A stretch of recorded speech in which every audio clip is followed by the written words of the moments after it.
혹시 이상적인 스키야키라고 들어보셨나요? 꽤 유명한 일본 드라마 기묘한 이야기, 스트레인저 싱스 아니고요. 아무튼 이상적인 스키야키라는 건 이 기묘한 이야기 중에 2009년 가을에 방영된 특별편 에피소드의 제목입니다. 스키야키 조리법에 엄청나게 집착하는 남자의 이야기가 주된 내용인데요. 이 드라마 특유의 병맛 코드에 배우들의 진지한 연기가 혼연일체를 이루며 우리나라에서도 엄청난 인지도를 얻게 됐습니다. 당장 유튜브에 이상적인 스키야키를 검색해보면 드라마에서 소개된 레시피를 그대로 재현한 영상들을 많이 보실 수 있죠. 그런데 물론 하나하나가 다 정성 가득한 비디오들입니다만은 개인적으로 아쉬운 디테일이 하나 있었습니다.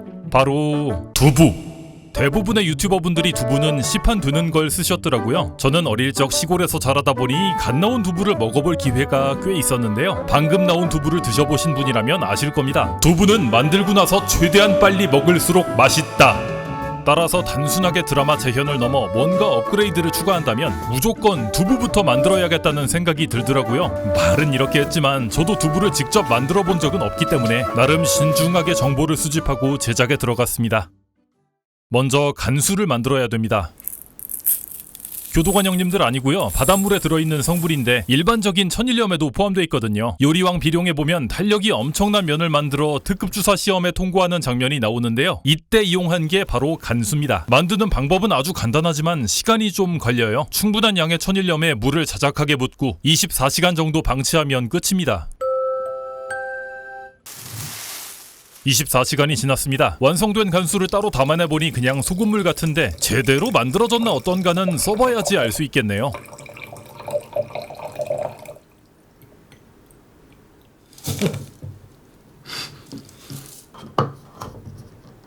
다음으로 두부의 주재료 콩차례입니다. 어떤 콩을 쓰건 크게 상관은 없는데 제가 준비한 건 가장 흔하게 구할 수 있는 백태입니다. 약간 노르스름한 흰색이 또 두부의 근본이잖아요. 물을 붓고 냉장고에서 14시간 정도 불려놨습니다.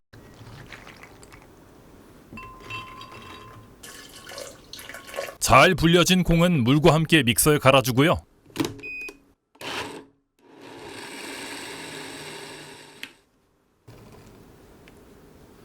큰 솥에 한 번에 넣고 콩이 익었는지 중간중간 맛을 봐가며 끓여줍니다. 1분만 더 끓이면 되겠다. 비린맛이 이제 없네.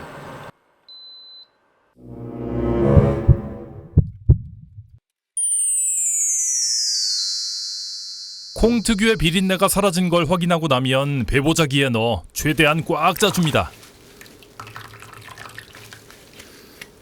이렇게 하면은 짜잔! 두유가 완성됐습니다. 남은 건더기 즉 비지는 따로 찌개를 끓여 먹으면 아주 맛있고요. 이 두유에 간수를 조금씩 부으며 천천히 저어주면 단백질이 엉기며 두부가 됩니다. 그런데 문제가 생겼습니다. 제가 간수를 잘못 만들어서 그런 건지 아니면 그전 과정들에 뭔가 잘못된 점이 있었는지 아무리 해도 덩어리가 지질 않더라고요. 다급한 마음에 만들어진 간수를 몽땅 털어 넣었는데 그래도 결과가 바뀌지 않았습니다. 정리해둔 레시피를 급히 확인해보니 불사. 간수를 넣을 때는 적어도 90도 이상의 온도를 유지해야 했습니다. 공부를 한다고 했는데도 이런 큰 실수를 해버렸네요. 급히 냄비에 옮겨 가열해가며 저어주니 순식간에 몽글몽글한 두부 덩어리가 생겨났습니다.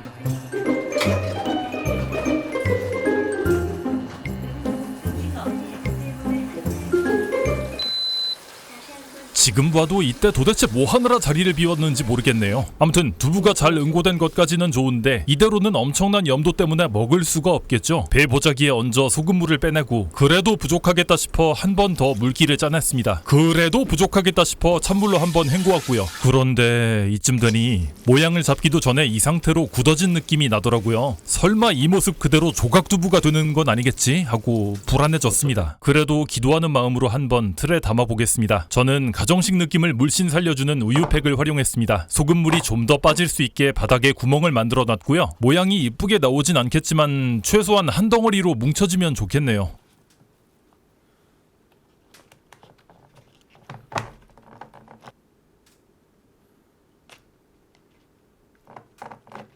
냉장고에 넣고 간절한 심정으로 한나절 기다리겠습니다. 대략 12시간 정도가 지났습니다. 제발 꺼내자마자 바스라지지만 마라 하며 두부를 꺼내봅니다. 모양새가 좋진 않지만 다행히 최소한의 형태는 갖췄네요. 정말 10년 감수했습니다. 이대로 먹기에는 수분이 너무 없으니까 찬물에 담가서 잠시 대기시킵니다. 자, 가장 어려운 과정이 무사히 넘어갔으니 즐거운 마음으로 다른 재료를 준비할게요. 이번엔 타레, 스키야키의 간장 소스를 만들 차례인데 먼저 일식 요리 치트키라고 할 수 있는 이치방 다시 육수부터 만듭니다. 정호영 셰프님의 레시피를 참고했는데요. 물 온도를 80도 정도로 유지하며 다시 국물을 우려내고 다시마를 건져낸 뒤 국물팩에 담은 가스오부시를 넣은 다음 5분 뒤 국물만 따로 담아내면 완성입니다.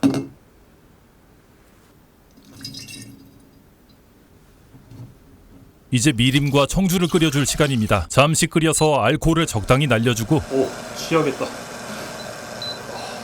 여기에 간장과 아까 만들어둔 이치방 다시 육수, 설탕까지 넣고 약불에 끓여주면 타레가 완성됩니다만은 이번엔 일식 요리 기법을 한 가지 추가해봤는데요. 대파 푸른데 부분을 손으로 찢어서 넣어주면은 파 진액이 더해져서 훨씬 맛있어지겠죠. 완성된 타레는 파를 건져내고 따로 담아놓겠습니다.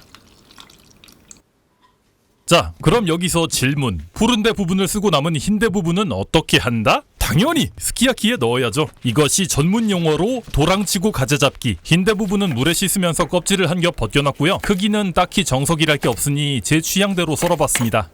다음 재료인 실곤약입니다. 꼭 실곤약이 아니어도 되지만 이상적인 스키야키 에피소드를 참고했기 때문에 이걸로 준비했고요. 곤약 특유의 냄새를 지우기 위해 먼저 찬물로 잘 헹궈주고 뜨거운 물에 담가 식초를 약간 추가해 10분 정도 놔둡니다. 이후 건져내서 찬물에 다시 한번 헹궈주면 끝입니다.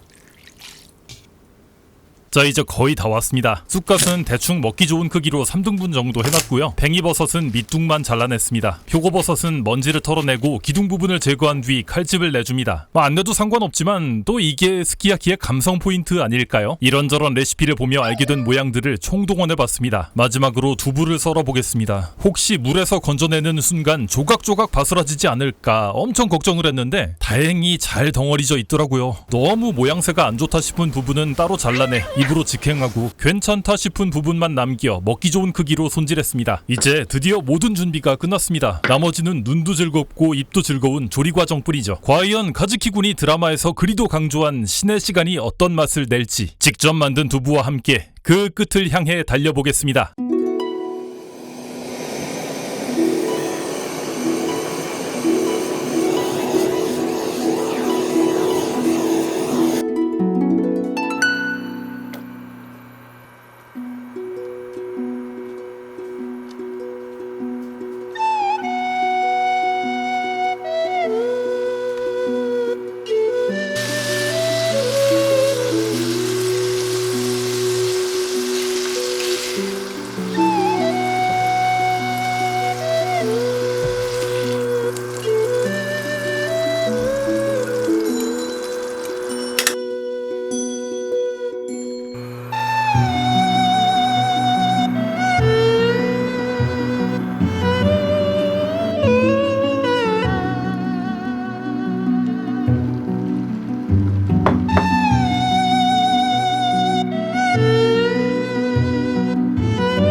자, 더 이상 말이 필요 없죠.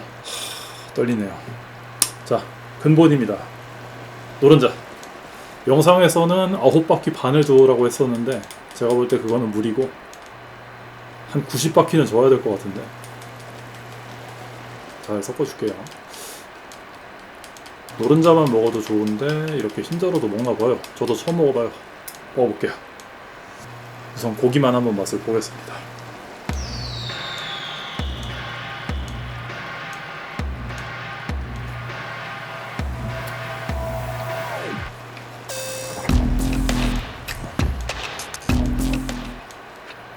타레를 좀 더 듬뿍 적셔서 먹어볼게요. 비교를 한번 해드리고. 자, 고기 한 번 더 합니다. 이번에는 그냥 먹지 말고 쑥갓이랑, 이게 근본이죠.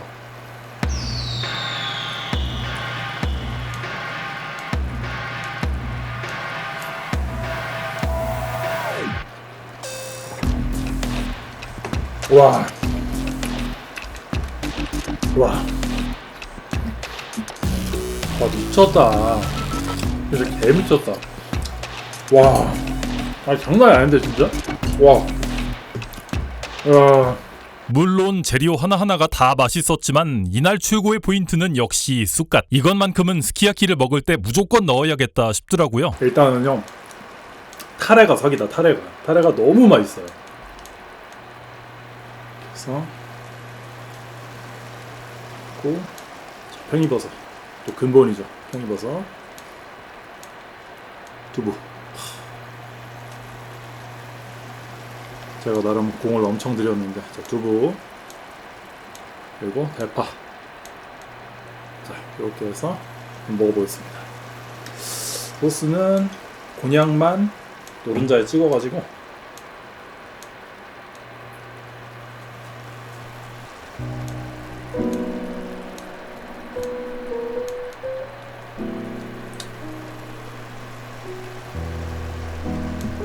그래서 자, 일본 분들처럼 한 입에 털어넣어 볼게요.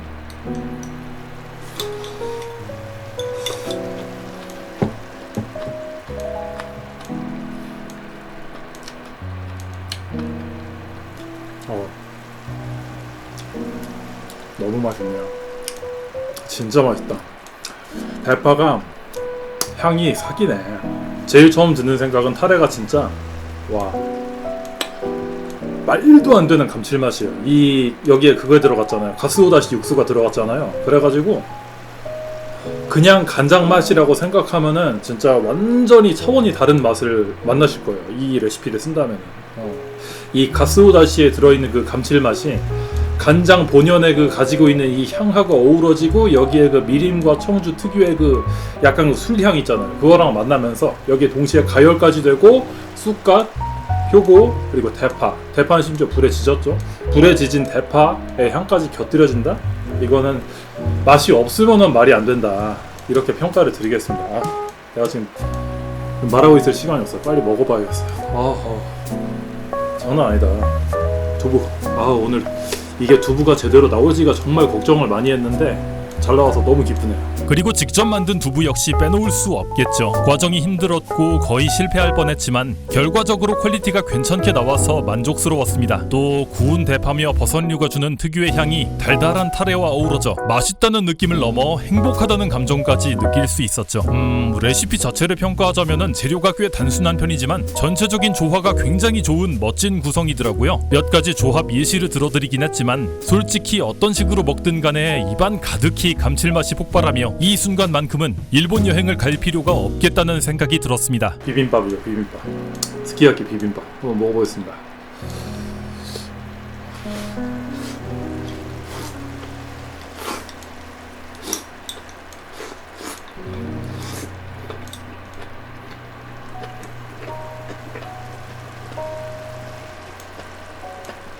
이렇게 스키야키 이렇게 했을 때 재밌는 점이 뭐냐면은, 자 보세요. 두부 직접 만들어가지고 구웠어요. 향이 좀 있어요. 그 다음에 대파 구워서 향이 났죠. 고기 특유의 육향, 소고기 특유의 육향이 있어요. 곤약, 타레를 잔뜩 머금고, 표고버섯, 뭐 말할 필요도 없이 향덩어리죠. 다 향 각자의 향이 있는 친구들이란 말이야. 그래서 이렇게 조합했을 때, 이렇게 조합했을 때, 이렇게 조합했을 때 다 달라요. 그래가지고 진짜 먹는 재미가 있어. 꼭 한번 드셔보세요. 기회가 된다면 이 레시피는 꼭 한번 드셔보시기를 추천드립니다. 저는 나머지 더 마저 먹고 이제 남은 작업 또 편집하러 가야겠어요. 자, 이번 영상은 이 정도로 마감하겠습니다. 시청해주신 모든 분들께 감사드립니다. 다음 시간에 또 뵙죠. 밥장마였습니다.